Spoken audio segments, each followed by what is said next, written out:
E estamos aqui hoje gravando o primeiro podcast da Organização Contábil Carlos Miller. Agora vamos começar a gravar conteúdos exclusivos de assuntos que interessam a todos. E hoje eu estou nada mais, nada menos com ele, o próprio Carlos, que por sinal é meu pai. Trabalhamos juntos há 17 anos. E ele dispensa apresentações, né? Foi professor universitário durante 13 anos. Tem o escritório Carlos Miller há 36. É pioneiro na parte de contabilidade internacional e holding patrimonial. Hoje, especificamente, iremos falar sobre planejamento sucessório. Tudo bem, pai? Como que você está? Oi, minha filha. Tudo bem, graças a Deus. Hoje é um podcast um pouco diferente, porque, na verdade, assim, é uma conversa entre pai e filha de planejamento sucessório. Porque o que acontece? É um assunto que ninguém pode fugir, porque a morte, ela é uma única certeza da vida. É verdade, verdade. Que tem que ser pensada quando estamos vivos, apesar de ser um assunto doloroso. Ninguém gosta de falar nesse assunto, né? Mas a partir do momento que a gente abre o olho ou a gente nasce, né? A gente já passa a ser um cidadão. E cidadão tem direitos e obrigações, né? Exatamente. E com o tempo, com o passar dos anos de vida, você vai criando um patrimônio, vai tendo filhos, vai casando e as coisas vão se multiplicando. Tanto os problemas quanto o patrimônio, quanto o dinheiro. Então tem um momento na vida que temos que pensar num planejamento. Minha filha, eu digo o seguinte para você, né? Eu acho que essas coisas elas têm que ser previstas. É que nem uma pessoa se planejar para ter uma aposentadoria no futuro. Então não adianta me preocupar em fazer uma previdência privada ou uma contribuição para o INSS quando eu já estou com mais de 40, 50 anos. Eu não resolvo o meu problema nessa época. Não dá tempo? Não dá tempo, então eu tenho que me prevenir antes. Então toda a estrutura ela tem que ser com base sólida, né? Se você pensar num planejamento antes do seu casamento, antes de ter os filhos, é o cenário ideal. É o cenário ideal. Eu acho que hoje ele eu não digo fundamental, né? Mas ele é necessário, né? Porque tem aquele ditado, né? Que a gente conhece bem. E a gente vive isso todo dia. Você conhece os irmãos na herança, os amigos nas dificuldades e o marido ou a mulher no divórcio. Perfeito. Bem colocado. Muito bem colocado. E é assim que funciona. Então, o melhor momento para se pensar num planejamento sucessório é antes mesmo de você ter filhos. Com certeza. Você já vai planejando todo o teu patrimônio, né? Quando você começou a constituir o teu próprio patrimônio, é a hora de começar a pensar. Com certeza. Um patrimônio, um apartamento, é uma casa. É um patrimônio. Ele requereu o teu suor, né? Teu empenho, sua dedicação para conquistá-lo, né? Então nada mais que ele fique também preservado. Até porque nós temos aí, não é um problema, eu acho que é uma dúvida. Veio o casamento, qual é o melhor regime de bens? Olha, se você voltar ao tempo, vamos pegar aqui, falando agora como seu pai, né? Lá nos anos 80, que foi o meu caso do casamento, não se falava em outro regime que não se fosse universal. Sim. Então isso já era uma questão familiar, uma questão até de religiosidade na época, né? Mas o mundo foi evoluindo, as pessoas foram evoluindo, as leis foram evoluindo, enfim, tudo vai evoluindo, né? Aí todo mundo começou a adotar o regime parcial de bens, né? E atualmente nós estamos no regime de separação total de bens, que eu acho que é o mais conveniente, né? Porque, veja, no caso de uma dissolução matrimonial lá na frente, as coisas ficam mais fáceis, né? Porque a gente não consegue prever o futuro, né? Então, uma pessoa que constitui um patrimônio, numa eventual separação, se for um regime parcial, ela vai acabar perdendo. Veja, eu digo o seguinte para você, né? Nada é eterno, né? Entende? Então, tudo na vida, né? Tem um início, tem um meio, tem um fim. Nos relacionamentos também ocorre isso, né? Um início, um meio, desgastes, enfim, etc. Chega um fim também, né? Então o fim não é só pela morte, né? Às vezes o fim é por uma dissolução matrimonial, que também requer uma separação de bens, né? Então acho que tem que ser tudo bem planejado, né? Sempre. E quando vem os filhos? É outra questão que daí o buraco é mais embaixo. Veja, os filhos sempre serão seus herdeiros. Independentemente de estar casado, separado, os teus filhos sempre serão seus herdeiros. Sempre. Eu acho que a preocupação de todo pai e mãe é deixar os filhos confortáveis. Deixar os filhos construir um patrimônio para quê? Para ter uma linha sucessória para você. Porque você vai deixar para quem? Eu acho que a preocupação é deixar eles bem, deixar eles tranquilos e deixar eles sem essas intercorrências que você fica quando você não planeja. Veja, a partir do momento que você começa a colocar um planejamento na sua vida patrimonial, as coisas começam a ficar mais transparentes. Então, se eu vou cobertar meu patrimônio em uma empresa, lá estarão os meus bens. Evidentemente que a minha esposa pode ser a minha viúva meieira, dependendo do meu regime de casamento, ou ela pode ser uma herdeira, e os meus filhos sempre serão os herdeiros. Então essa linha de sucessão, ela já está garantida. Ah, mas eles não estão no contrato. Não precisa estar no contrato. Eu posso ter uma empresa patrimonial, hoje uma sociedade limitada unipessoal, por exemplo. Posso ter. Porque minha esposa, repetindo, ou ela vai ser uma viúva meieira ou vai ser uma herdeira. Meus filhos são meus herdeiros. Então, vão concorrer sempre nessa divisão de bens. Mas quando a gente fala em empresa patrimonial, o que se entende por empresa patrimonial? É uma empresa onde os bens vão ficar em nome dessa empresa para que não fique em nome da pessoa física. E quando houver uma morte, isso seja mais fácil, porque não temos o custo de inventário.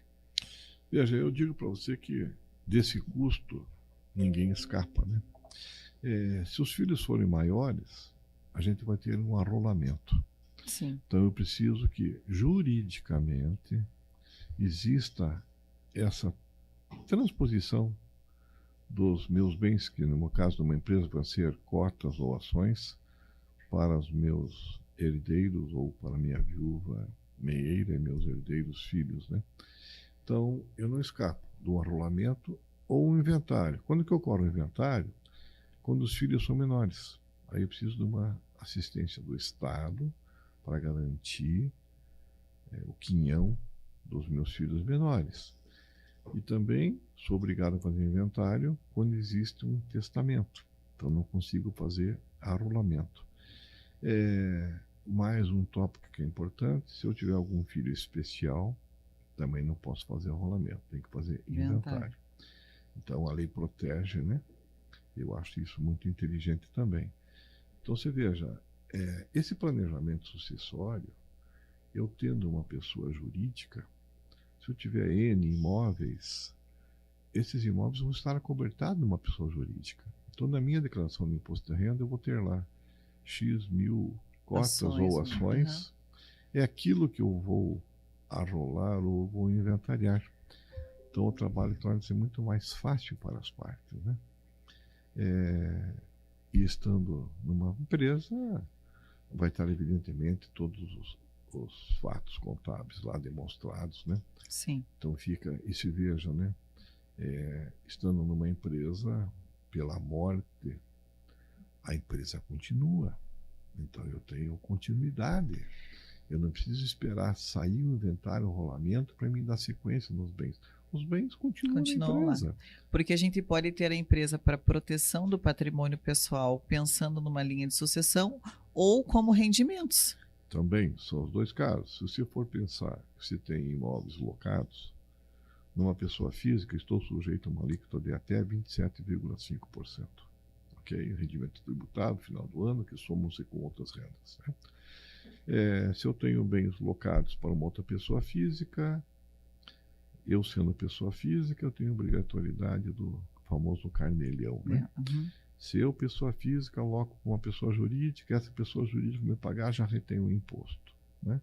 Eu tendo esses bens numa PJ, né, numa empresa patrimonial, ela vai ter atividade, evidentemente, de compra e venda e locação de imóveis. A minha carga tributária é 11,33%. É menos da metade, né? Então já começa aí uma vantagem tributária totalmente legal, né? Sim. Então, você veja que o benefício tributário ele é importante também nesse momento. E numa eventual linha sucessória, lógico que as pessoas não ficam sem receber. Não, a empresa tem vida própria, ok? Então, veja, falamos lá no início que pode ser uma sociedade limitada unipessoal. Evidentemente, unipessoal está dizendo um sócio só. Só que eu já posso prever naquele meu contrato social que em caso de falecimento do fulano X, a sociedade será administrada pelo fulano Y ou fulano Z. Ou seja, mesmo pela minha morte, eu sendo o administrador, a sociedade continua, ou seja, ela continua movimentando suas contas correntes, ela continua comprando ou vendendo, mesmo pela extinção do meu falecimento, tem vida própria. E muitas vezes posso vender um imóvel, enfim, etc. Não preciso esperar o rito de um arrolamento do inventário para poder vender um imóvel, por exemplo. Porque o imóvel pertence à empresa, não pertence ao falecido. Pertencia ao falecido, ele tinha as cotas ou as ações, ok? Então, veja, a empresa é vida própria. E eu acho também, não, tenho certeza que isso evita muito briga com relação à herança. Veja, se você for avaliar, vamos pegar um exemplo básico aí. Um casal, 2 filhos, né?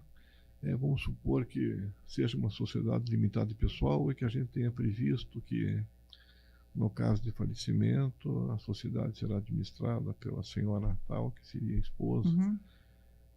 Ela vai ter o poder da compra e venda. Agora, suponha que esses filhos são maiores. Eu já posso prever lá atrás que, em caso de falecimento, a sociedade será administrada pela esposa e pelos filhos de forma conjunta. Então, você pode até deixar preparado a forma de atuação que vai ser feita no futuro na sua ausência. Porque eu acho que você já consegue prever uma igualdade. Porque quando você não deixa ações, você deixa bens, móveis e imóveis. Não tem como dividir um apartamento no meio. É muito complicado, né? Aí então, um se acha mais no direito do que o outro, né? Eu tenho direito a isso, eu tenho direito àquilo, e não chegam em consenso. Mas por isso que a gente faz sempre essa referência. Numa empresa patrimonial, os bens não são de pessoa física. Os bens são da empresa. Você é titular de cotas ou ações, dependendo do tipo da sua sociedade. Essa sociedade terá uma administração. A administração dessa sociedade que vai gerir esse patrimônio. Gerir patrimônio significa comprar e vender, significa alugar, significa distribuir lucro ao final de um ano aos sócios ou acionistas. Okay? E hoje a gente tem um cenário que é muito modificado, né? Porque são poucas as pessoas que têm um casamento só durante a vida. O casamento ele não é eterno. Nós fizemos uma referência lá no início, né? Que a dissolução matrimonial hoje ela no meio da sociedade não é um fato novo. Ele é um fato até... Às vezes tem filhos com diferentes esposas e agora temos a mais um tipo de união, que é a homoafetiva. Às vezes a pessoa não deixa herdeiros e às vezes adota ou às vezes ela não tem para quem deixar. São várias novas formas de patrimônio que são deixadas para pessoas que às vezes não... Foi muito importante essa colocação, né? Vamos pegar a linha sucessória normal de uma pessoa que seja hoje casado, ok? Dependendo do regime de casamento, a esposa vai ser uma viúva meieira ou vai ser uma herdeira, que vai concorrer junto com os filhos, né? Que serão os herdeiros. Se essa pessoa for uma pessoa solteira e tiver os pais vivos, sobe. Então, os herdeiros de uma pessoa solteira são os pais. Muito bem, essa pessoa solteira não tem filhos, não tem mais pais, mas tem irmãos. Os herdeiros serão os irmãos. Essa pessoa não tem irmãos, mas tem primos. Então, os primos serão herdeiros. Então, existe uma linha sucessória. Muito bem. Vamos partir para a linha agora do casamento, né?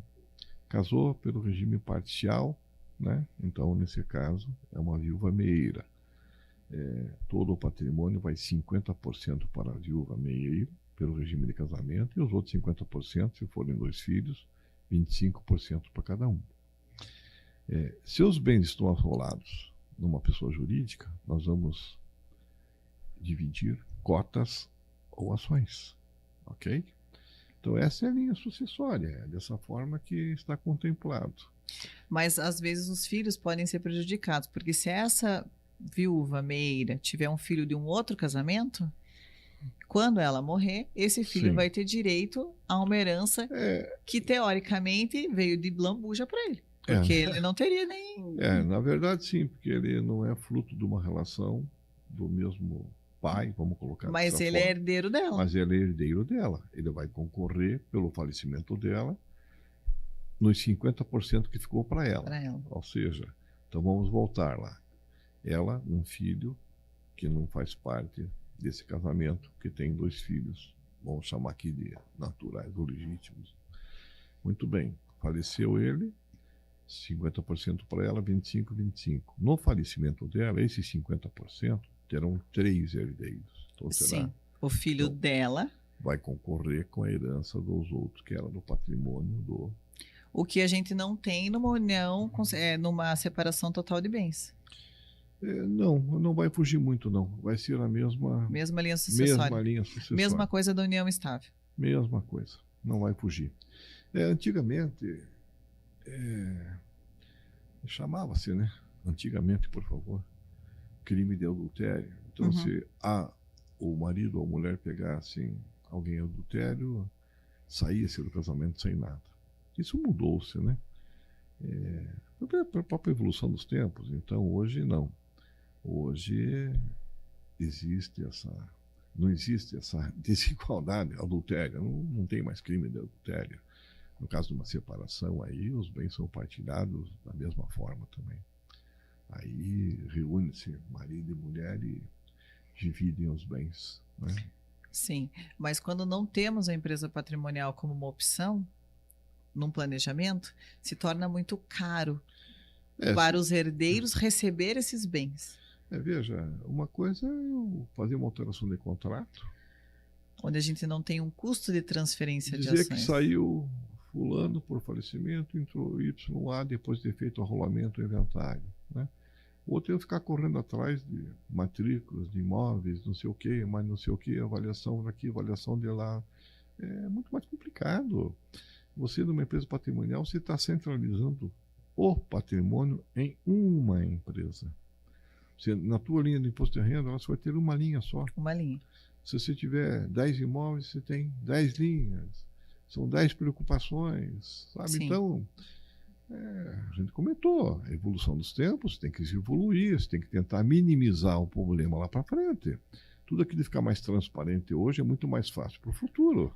E lembrando que num testamento, no eventual testamento, você não pode dispor de 100% da tua herança. A lei proíbe. Eu posso dispor de até 50% do meu patrimônio. Os outros 50% são considerados legítima, né? Então disso eu não corro. E a partir do momento que eu faço um testamento, eu sou obrigado a abrir inventário lá na frente. Eu não posso fazer rolamento, né? Sim, mas aí na empresa patrimonial, você designa, no caso de morte ou falecimento de fulano de tal pessoa fica como administrador. Sim. Então os bens só podem ser vendidos mediante assinatura, consentimento dessa pessoa. Sim. Evita-se o quê? Briga, discórdia, porque daí vai ficar uma pessoa designada como administradora. Veja, vamos exemplificar. O apartamento de Camboriú é meu, o apartamento de São Paulo, do Rio de Janeiro é meu. Não existe isso numa empresa patrimonial. Você é detentor de cotas ou ações. Ponto. O patrimônio pertence à pessoa jurídica. Aí a gente não tem o que falar em 50% de legítima, porque na pessoa física a pessoa já não tem nada. Ela tem ações. É isso. Não é? Ela pode, se ela quiser, ela pode deixar um testamento, sendo repetitivo para você, filha, de até 50% do patrimônio. Então, se ela tem 1 milhão de ações, por exemplo, até 500 mil ações, ele pode fazer um testamento. As outras 500 mil são legítimas. Mas ele pode deixar alguém como administrador, alguém que ele confia, para que aquilo seja recomendado. Porque se eu não tiver nomeado um outro administrador no caso de falecimento da pessoa, eu travo a empresa. Sim. Então eu não posso travar uma operação. Uhum. A gente tem que ser suficientemente inteligente, vamos colocar dessa forma, e prever num contrato. Somos seres mortais. Sim. Um dia a gente vai, não sabemos nem quando nem como.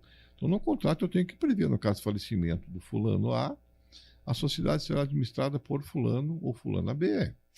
E para quem é detentor de empresa, empresário, tem muitas empresas no nome, tem toda a questão também que a gente consegue fazer uma blindagem patrimonial com relação a reclamatórias trabalhistas, ações civis, que eventualmente decorram em cima dessa pessoa. Veja, isso é um assunto bem polêmico, né? Tudo que está em nome da sua pessoa física ele é muito mais fácil de ser atingido, né? Tudo aquilo que está protegido no CNPJ é mais difícil. Não que você vá dar um golpe, não é nada disso, minha gente. Muito pelo contrário. A gente está falando em proteção e sucessão. Então, veja, quando existem demandas, essas demandas vão recair sempre sobre as pessoas jurídicas, as pessoas que devem ter um departamento jurídico para saber defendê-los das ações, quer sejam trabalhistas, civis e assim por diante. Existe possibilidade de eu perder ações? Claro que sim. Sim. Então, eu não posso envolver o meu patrimônio familiar com meus negócios empresariais. É isso que eu quero deixar bem claro, porque a gente tem aí dois cenários, né? cenários. Temos a situação do cenário, por exemplo, Carlos Miller empresa, Carlos Miller pessoa física que comprou uma casa, comprou um apartamento. Então, é injusto que a pessoa física dele pague por alguma eventual demanda trabalhista, demanda jurídica, por uma coisa que elas se conectam, mas uma coisa não tem nada a ver com a outra. É por isso que você tem que fazer as coisas certas, nas horas certas. Entendeu? Empresas operacionais, nós estamos falando, são empresas, uma indústria, por exemplo, uma loja comercial, uma prestadora de serviço, enfim, estão em movimentação, tem funcionários, tem impostos, enfim. Tem clientes. Tem clientes, fornecedores. Ali é a operação, é lá que se tira o sustento, evidentemente. Sim. Você se tira um sustento lá porque você está trabalhando nela e está sendo remunerado do capital que você investiu, o seu tempo. Disso, os teus recursos você vai aplicar na aquisição de outros bens que estarão numa outra empresa. Então é assim, proteção. Isso eu falo para você o seguinte, é que nem sair de moto. Se eu sair de moto sem capacete, na primeira batida, a probabilidade de morte minha é iminente. Agora, se eu estou de capacete, aí eu posso morrer, mas eu estou protegido. Sim, e com agora que veio à tona a questão da pandemia, do Covid, a gente tinha muitas empresas saudáveis, que de uma hora para outra... Sumiram. Sumiram. Você veja, essa pandemia não existia um preparo de ninguém. Não. Ninguém estava preparado para isso. Alguém falar que estava é super mentira, né?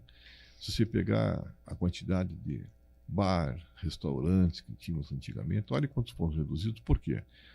Porque a própria pandemia obrigou o fechamento desses estabelecimentos. E muitos não tinham capital de giro para aguentar esses fechamentos. Vai ficar fechado por 30, 60, 90 dias. Não extinguiu-se várias empresas. Tivemos outras situações. Pega os shoppings, quanto tempo ficaram fechados? Então você veja, quem não tinha um capital de giro suficiente... Mas o que eu quero exemplificar é isso, a fragilidade do patrimônio enquanto empresa. Porque uma hora você está bem, uma hora você não está. Por isso que a importância de você resguardar o teu patrimônio pessoal, que você foi lá com trabalho, com dedicação, conquistou. É injusto que você pague um preço tão alto de perder certas coisas por um momento. A fragilidade das empresas no Covid foi iminente. A vida empresarial é uma gangorra. Sim. Ela sobe e ela desce. Para tentar equilíbrio, as duas pontas têm que estar mais ou menos no mesmo peso. Sabe? Então é muito difícil isso. Tem aquele empresário que é mais empreendedor. Ele vai buscar, ele se atira mais, enfim. Aí quando vem uma pandemia dessa, todo aquele sonho é interrompido e N compromissos já foram assumidos. Então é muito difícil. Então a pandemia foi uma coisa devastadora na vida empresarial. Não só na empresarial. Sem contar na pessoa física, que muitas vidas foram ceifadas. Sim.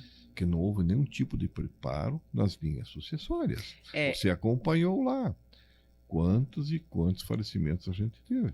Isso que eu ia entrar nesse assunto agora. Quando a gente vem numa pandemia, como de uma hora para outra você perde pessoas, a pessoa não estava doente, não foi um acidente, foi uma pandemia que você não teve nem dignidade para você poder fazer um enterro da tua família. As pessoas que não tinham, como a gente viu vários casos, talvez 90% deles Sim. tenha sido de pessoas despreparadas que foram nos procurar desesperadas. Sim, abrupto, né? Não puderam fazer nenhum sepultamento decente do seu ente querido. Além de você estar traumatizado e esgotado psicologicamente com a maneira que foi ter tirado um ente querido, você ainda tem que pensar em toda a parte burocrática depois, sim, cuja pessoa não tinha planejamento nenhum. Aí as coisas ficam caras. Tudo. E mais difícil de ser resolvido. E mais difícil de ser resolvido. Então é isso. Você tem que abrir o olho o quanto antes. Você tem que se preparar, você tem que...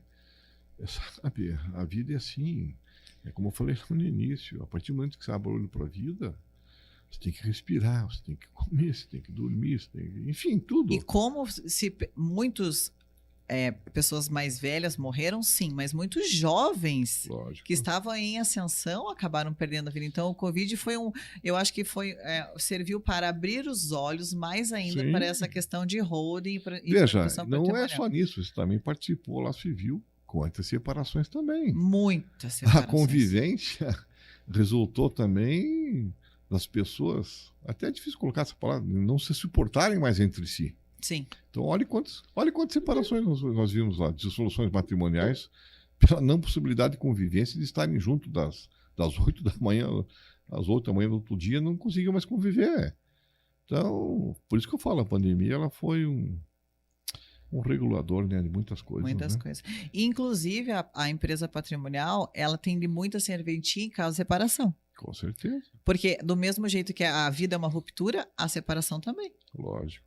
Com certeza. A garantia que vai ficar para os filhos aquilo, a garantia de que aquilo vai ter uma continuidade, a garantia do continuar a empreender, a garantia da empresa, por mais que os filhos não sigam os passos dos pais. Com certeza. Né? O que a gente vê hoje é muita massa falida em nome de terceiros, que emprestou nome. Para você recuperar tudo isso, é muita dor de cabeça. Às vezes você nem consegue, porque você envolve tantas pessoas ao redor. Tem um pedaço da minha empresa que está no nome da minha mãe, um pedaço que está no nome do meu irmão, um pedaço. Quando você vai querer aquilo de novo, já nem é teu. É verdade. Então a gente tem que fazer as coisas da melhor forma racional, né? Com relação ao nome, né, o meu falecido pai sempre falava: você tem um nome, saiba honrá-lo. Perder é muito fácil, reconquistá-lo é muito difícil. Muito difícil. Então, é convivência, né? Porque você veja, filha,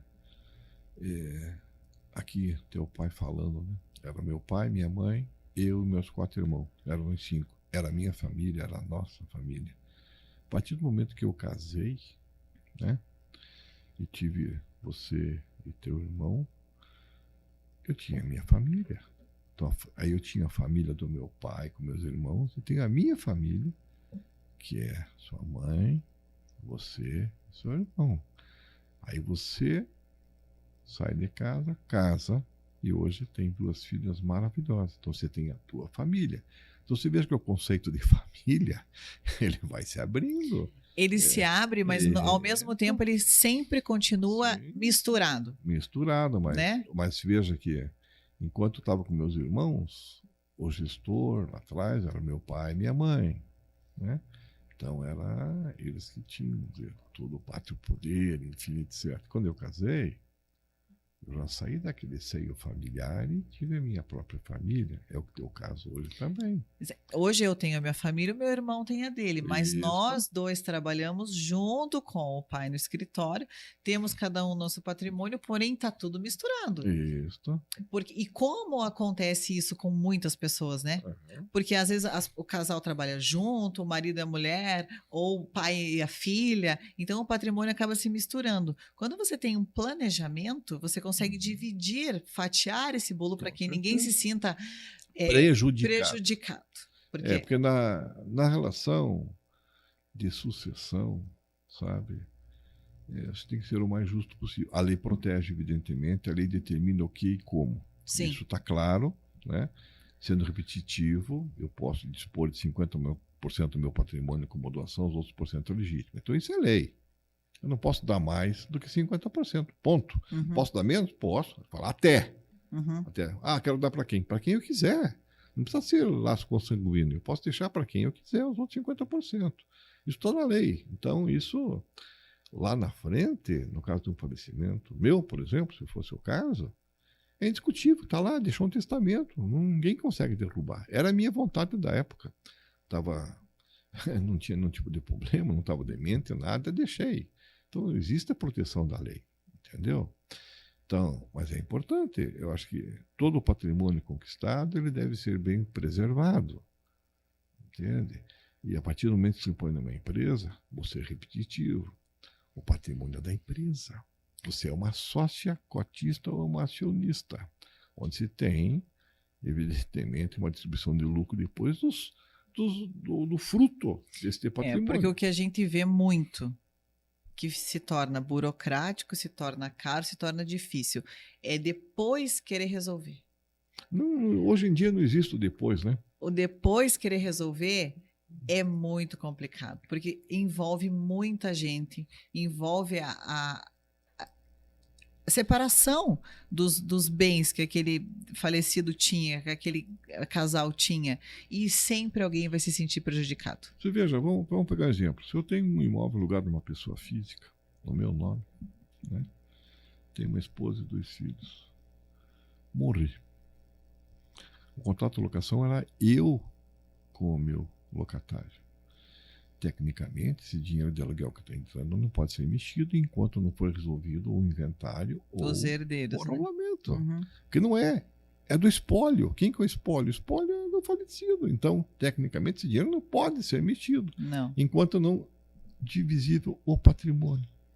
Se está numa pessoa jurídica, é como eu falei, é vida própria da empresa, está lá entrando. A vida continua, né? Lógico. E é que nem eu falei, a proteção patrimonial, ela vem ou de uma empresa só para guardar os bens, né? Como proteção pessoal, ou como rendimento. Lógico. Porque a melhor coisa é você colocar, porque a tua carga tributária diminui muito e você consegue administrar de forma mais fácil. Com certeza. Até para quem tem uma empresa, por exemplo, comprei um escritório, vou montar uma empresa. O imóvel que você comprou para montar essa empresa tem que estar numa empresa patrimonial. Ele não pode estar lá na contabilidade como parte do... Se você já tem uma empresa patrimonial, o teu patrimônio, quer seja o patrimônio de moradia, de uso, ou o patrimônio de lazer, ou o patrimônio de negócios, tem que estar acobertado numa empresa patrimonial. É que muita gente, o que acontece? Compra em nome da empresa e fica em nome da empresa que está fazendo a operação do serviço, né? Não é recomendável, sabe? Não é recomendável. A gente recomenda que seja da empresa patrimonial, que ela seja remunerada por essa alocação, inclusive. Sim. O objetivo é esse. Para fazer certinho a questão jurídica, né? Com certeza. Tem que ser assim. Você tem as famosas empresas operacionais, as empresas que estão lá gerando trabalho, mão de obra, enfim, etc. Como se tem empresa patrimonial que é detentora do patrimônio. Não existe nenhuma ilegalidade nisso aí. E é um assunto polêmico porque até um tempo atrás as pessoas se falavam muito em ilegalidade de existe, empresa patrimonial, que não existe, né? Hoje em dia é uma atividade ilícita, mas é uma atividade... Sempre foi. Sempre foi. O que as pessoas confundiam era... falava-se muito, né? Ela está escondendo o patrimônio porque não quer arcar com as consequências. Não existe isso. Mas isso não existe. Não existe porque lá na tua declaração de imposto de renda vai estar lá, que você é detentora de cotas ou ações. Ok? Se você for numa junta comercial e pedir uma certidão simplificada ou um breve relato, vai sair lá que você é dono da empresa X, Y, Z. Tudo é transparente. Tudo é legal, não existe ilegalidade nenhuma. Tem que seguir o rito de constituição. O que manda a lei? A lei manda fazer assim, assim, assim. É dessa forma que vai ser feito. Não é passar ninguém para trás, muito pelo contrário. As coisas são transparentes. Exatamente. A empresa patrimonial ela tem uma vida como qualquer outra empresa. Com certeza. É tanto. Ela paga imposto, É. ela tem Tanto diretoria. se é uma empresa que gera rendimentos Também, efetivamente, ou lógico. uma empresa que seja só para proteção familiar, Não tem pura problema. e simples, ou como uma empresa que funcione como uma operação. Por exemplo, locação de Lógico, imóveis, com né? certeza. Ela pode comprar, pode vender, pode alocar. E numa empresa patrimonial nós podemos colocar bens móveis e imóveis, certo? Não existe nessa distinção, tanto faz bens móveis ou imóveis. Evidentemente que bens móveis, se for veículo, por exemplo, eu tenho uma depreciação. O que é uma depreciação? Uma perda da vida útil. Uhum. E pela legislação, o veículo deprecia 20% ao ano. Então, ao final de 5 anos, o meu veículo contabilmente vale zero. Uhum. Se vale zero, se eu for vender lá na frente, sobre essa venda eu tenho um ganho. Sobre esse ganho eu pago imposto. Paga tributo. Entende? Então, são coisas que têm que ser expostas para as pessoas. É. E como que funciona a integralização desses bens numa empresa? Porque simplesmente, vamos colocar os bens numa empresa patrimonial. Como que funciona essa dinâmica? Decidi montar uma empresa patrimonial para colocar o meu apartamento, meu carro e o meu escritório comercial. Veja, primeira coisa, né? A gente vai pedir uma certidão dos imóveis perante o registro de imóveis atualizada, para ver se esses imóveis não tem nenhum embaraço, né? Não tem nenhum ônus. Eles têm que estar livres de ônus, né? Então esse é o primeiro passo. Segundo passo, pegar a declaração de imposto de renda, para a gente transmitir pelo valor que está na declaração para a pessoa jurídica. Porque se eu transmitir por um valor maior, eu já tenho um ganho de capital. Então recomenda-se que seja transferido pelo mesmo valor que está na declaração de imposto de renda da pessoa física. Então isso é fundamental. E mesmo porque isso tem que estar declarado lá, ok? Então, as coisas têm que coincidir. Sempre, né? Sempre. E aí é o rito normal de abertura, né? Lembrando que toda vez que eu tiro um bem da minha pessoa física e ponho para uma pessoa jurídica, existe uma transmissão. Uhum. Se tem transmissão, a Prefeitura de Curitiba vai nos cobrar o ITB, Imposto de Transmissão de Bens Móveis.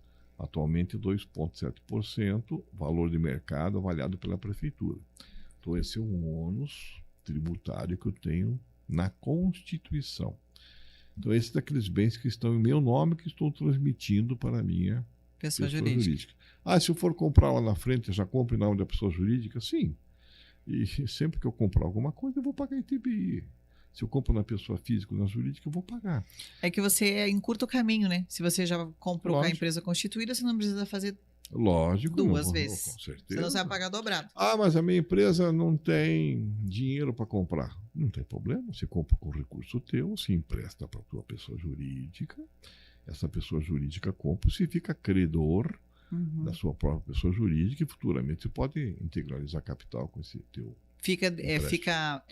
Isso fica explícito no imposto de renda quando a gente coloca empréstimo para tanto da pessoa física quanto da jurídica vai estar lá. A origem de recursos sempre vai ser transparente, em todos os casos. Temos esse custo de transmissão de bens imóveis para a pessoa jurídica. Uhum.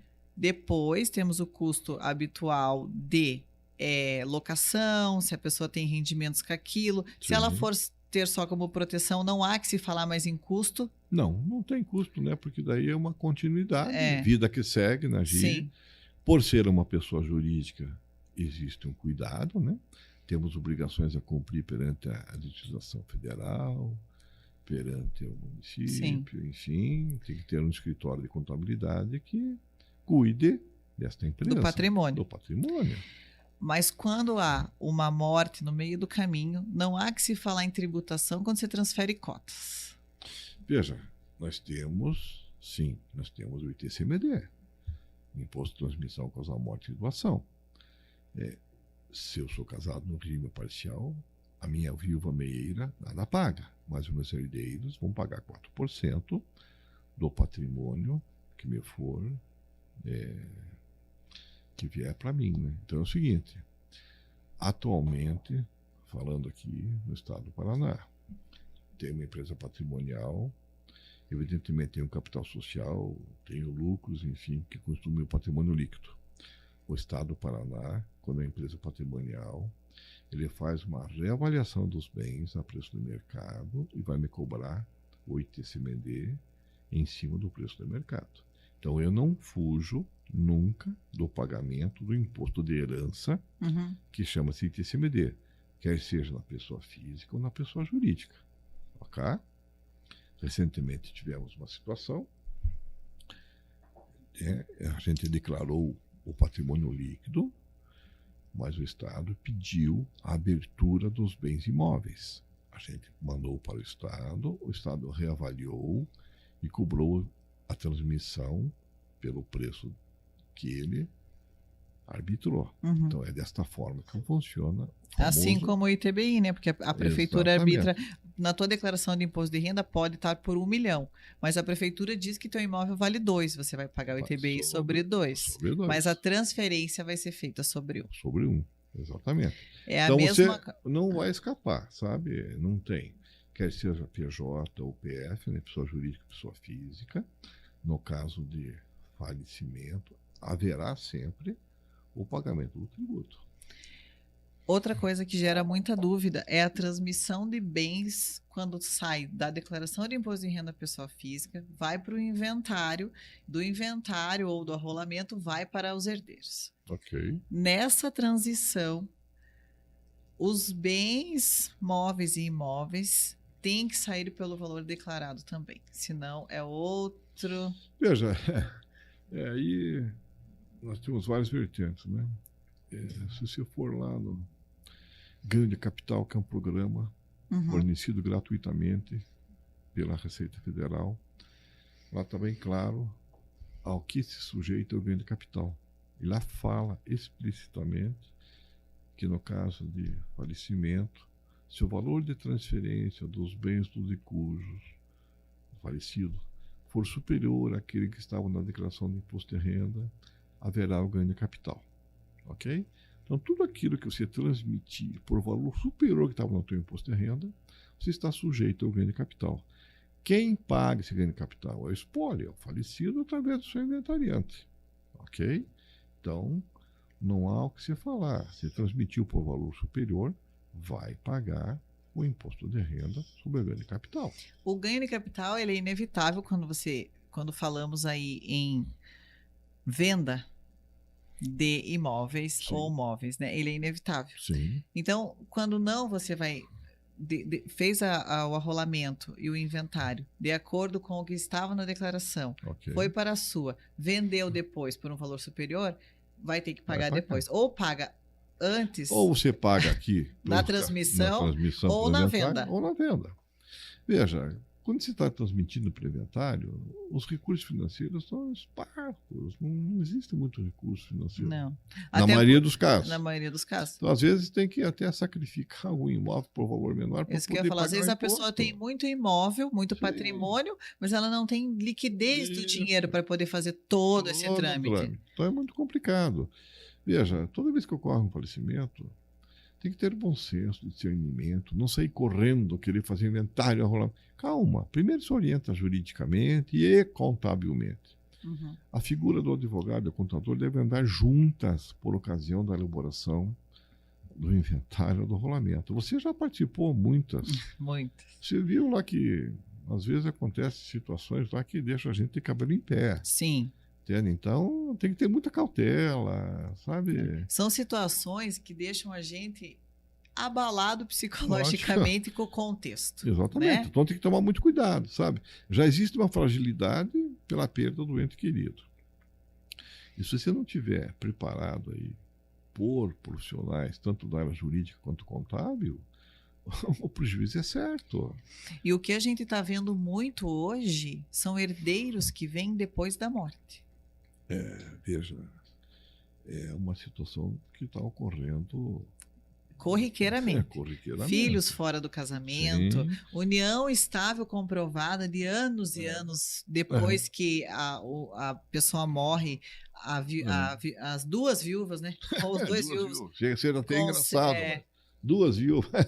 Conseguem legalmente provar, e as duas têm o mesmo direito, porque tiveram relações, filhos fora. Só que se você não tiver um planejamento, uma empresa, tudo isso atrasa o quê? Eu vou ser repetitivo dentro atrás. Filho sempre será herdeiro. Sempre.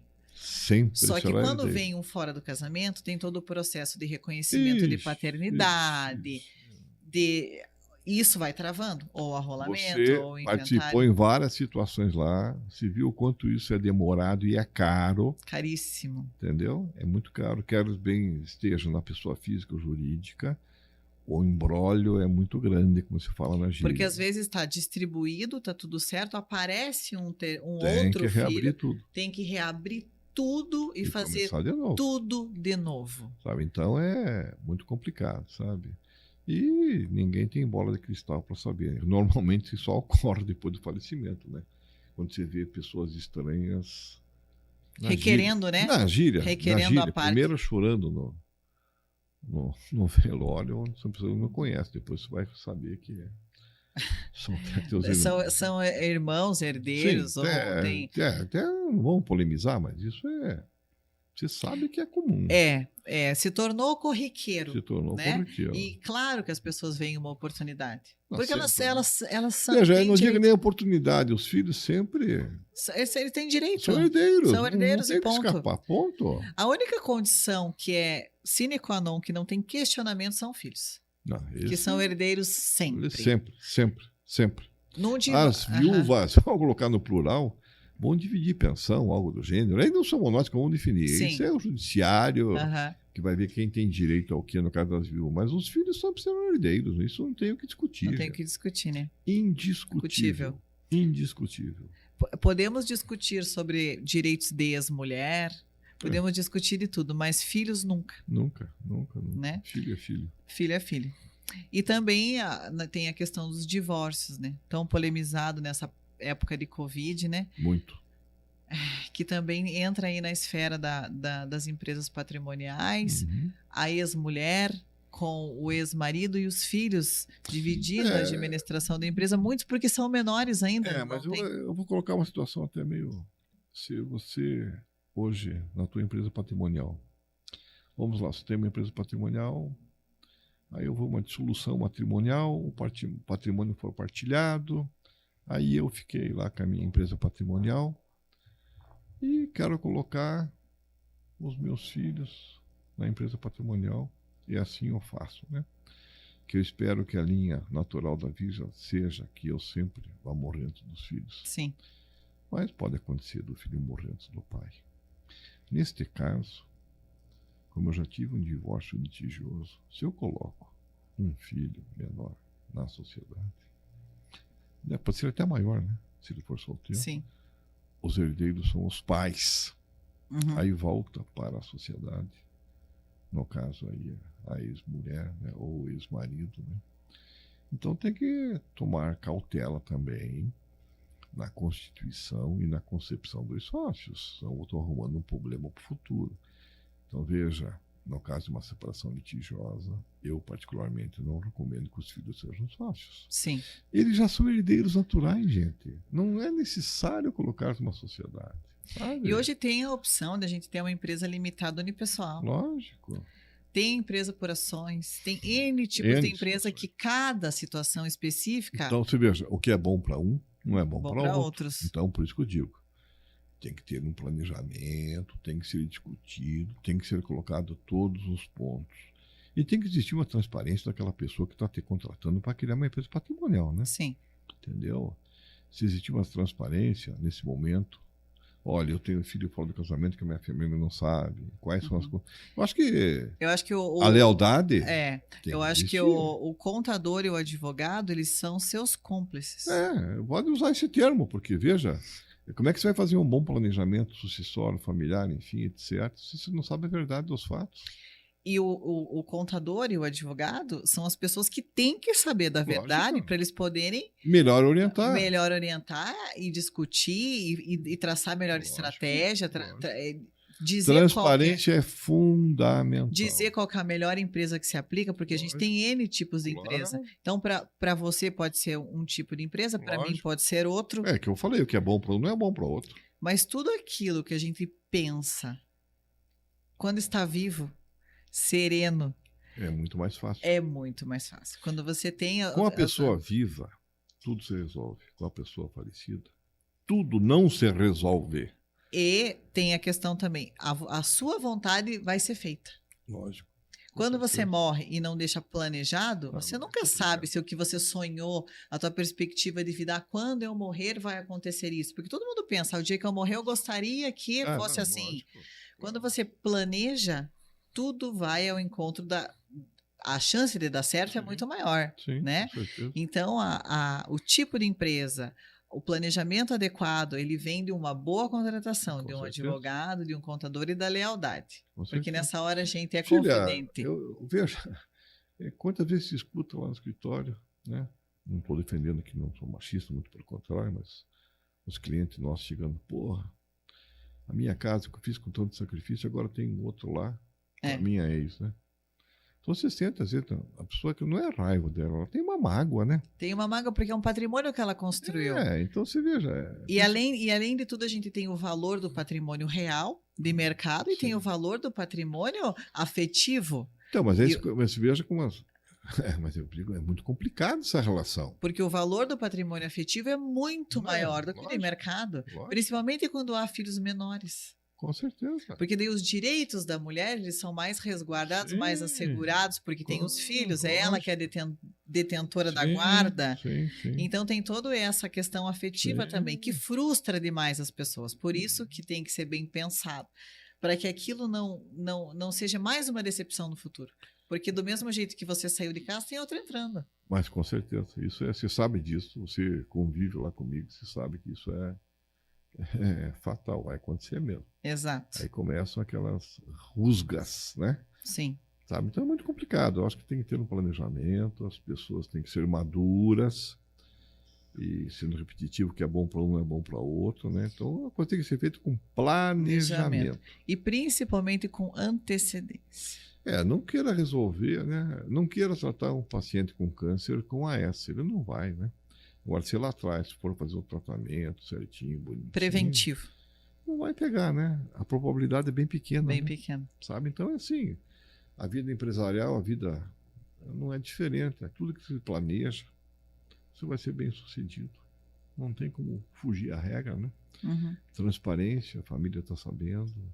Você sempre vai ter um contador para acompanhar, vai ter um advogado para acompanhar. Então, você está bem... Assessorado. Eu acho que a consciência tranquila, quando você faz esse tipo de planejamento, é a garantia de um futuro tranquilo. Você veja, e não tem como isso ficar tudo emparedado lá na frente, né? Não. É continuidade certa, né? Não fica entre linhas, não ficam coisas sem resolver. Então é uma garantia de um futuro tranquilo para os filhos, para os netos, enfim, para a família, né? Porque quando acontece aí o falecimento, além do abalo emocional, né, tem todo esse problema aí legal para ser resolvido. E quando você já tem isso... Veja, até eu vou te cortar um pouquinho, você sabe que a gente pode, em vida, fazer a doação. Então, se eu tenho uma empresa lá com X milhões de cotas, eu posso doá-las em vida para você e reservo a mim o usufruto. Sim. Ou seja... vai ser sua na plenitude quando eu morrer, mas quando eu estiver vivo, é sua, mas quem tem usufruto sou eu. Então tem N maneiras de você... Tem várias manobras, né? Tem a empenhorabilidade. Tudo, enfim, sabe? Então... Por isso que eu digo, cada caso é um caso. É que nem um médico. Ele não vai dar o mesmo remédio para todos. Pode ser que ele dê. Se determinado, se os exames derem exatamente, mas veja, mas a probabilidade pode ser que você tenha que tomar antibiótico por 3 dias ou por 7. Uhum. A montagem de uma empresa não é diferente, sabe? Então vamos ver qual é a melhor maneira. Não, quando eu morrer, eu não quero que seja aberto o inventário. Então tá bom, então o senhor vai fazer uma doação em vida com reserva de usufruto. Uhum. Então quando eu morrer não precisa fazer mais nada? Não, só baixar a reserva de usufruto e pagar a diferença de ITCMD se houver, senão eu posso pagar antecipado também. Sim. Mas se eu pagar tudo antecipado, quando eu morrer, o que acontece? Nada, eu só vou lá e digo que morreu e não precisa fazer mais nada. Leva a certidão de óbito, né, no cartório e baixa a reserva de usufruto. Veja, tem situações que quando acontece falecimento, não precisa nem abrir rolamento, nem inventário, já está feito. É por isso que eu digo para você, cada caso é um caso. Entendeu? Então é assim, vai depender da vontade, do que você quer. O que se quer? Essa é a pergunta que a gente vai fazer. O que se quer? Exato. O que você quer? Então, essa é a pergunta Aí que a eu gente... eu vou responder para você se dá para fazer ou não dá para fazer. E vou te orientar na melhor maneira daquilo que você me Dentro falar. das condições e da legalidade que Lógico. é permitido. Com certeza. Né? Transparência e legalidade sempre. Sempre. Então é com essa pergunta que a gente encerra esse primeiro podcast com assunto polêmico de sucessão, linha sucessória. O que você quer e como você quer? Né? Então essa é a pergunta que fica. E para aprofundar um pouco mais esse tema, logo a gente vai ter um e-book com essas questões todas muito aprofundadas, talvez para cada caso específico. Então, a gente está elaborando esse e-book, logo vai ser lançado, com questões de sucessão patrimonial, de empresa patrimonial, de holding, de linha sucessória, cláusula de impenhorabilidade, inviolabilidade, enfim, todas essas questões muito aprofundadas por ele, claro, quem vai ser o maestro dessa orquestra por aí. nós, né, filha? Porque a convivência nossa do dia a dia lá é que traz todo esse... A gente tem já 36 anos de história para contar. Eu acho que a gente já vivenciou todas as situações possíveis, Não é verdade. né? Então, vamos ter aí esse conteúdo mais aprofundado, que logo a gente vai lançar. E é isso. Então, hoje eu termino aqui com a pergunta: o que você quer e como você quer. Não é, isso aí. pai? Perfeito. Tudo filha. que é planejado dói menos. Com certeza. Não é? É verdade. E eu termino aqui com a frase que eu comecei o podcast, na verdade, mas é para você pensar. Que os irmãos a gente conhece na herança, os filhos, na verdade os pais, né? Sim. Os irmãos a gente conhece na herança, o companheiro no divórcio e os amigos na dificuldade. É isso aí. Tá Perfeito. bom? É.